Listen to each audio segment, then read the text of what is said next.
Then I got to get this in. They make this point. They say to Ottawa, they say to their own politicians, why are you doing this? We have worked like others have not worked. We have worked as hard as the medical staff. We have worked as hard as the grocery clerks. And we are the people bringing you the food and, by the way, the supplies for the hospitals. So of all the people to single out the working class trucker, and then they go across Canada in the middle of the winter, there's a week's warning. And here's the key. At no point did any substantial authority, backbencher, minister of finance, or prime minister send out either a delegation or himself and say, look, these guys and gals in these trucks are the heart and soul of this country. Come in and let's have a chat. We're Canadians. We talk about things.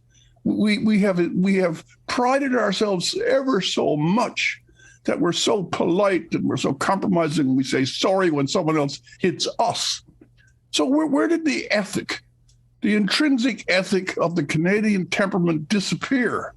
And instead of saying, oh my God, what a joy it would be to talk to someone who's not in cabinet, to talk to someone who does a job, who has kept society functioning. If you guys have problems, I really want to speak to you because I'm your prime minister.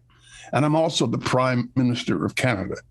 But no talk, none at all. And instead, this is the thing that really got my temper up.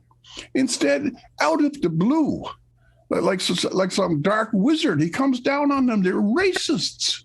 They're misogynists. They're only a small fringe, but they're taking up space, and we can't tolerate that. I do not know. I really do not. I do not know what was in his mind, what was in the minds of his superlative advisors, presuming that they have them. And I'm also surprised that the Liberal caucus, liberal is a word without a capital letter many, many times.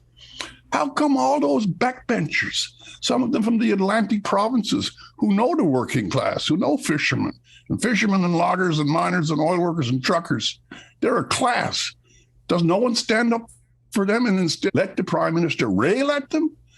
Whenever I hear the word irresponsible tossed at the Ottawa protest, it turns me upside down. One more final point, I'll shut up. When have you seen, in America or in Canada, a 2.5-week protest by BLM or Antifa or some environmental group, and not a window smashed, not a police officer attacked, no burning of buildings, no shouting curse words at the police forces, no intimidation? This has been a classic Canadian protest in this sense that A, it's a working class protest, so it's not professional.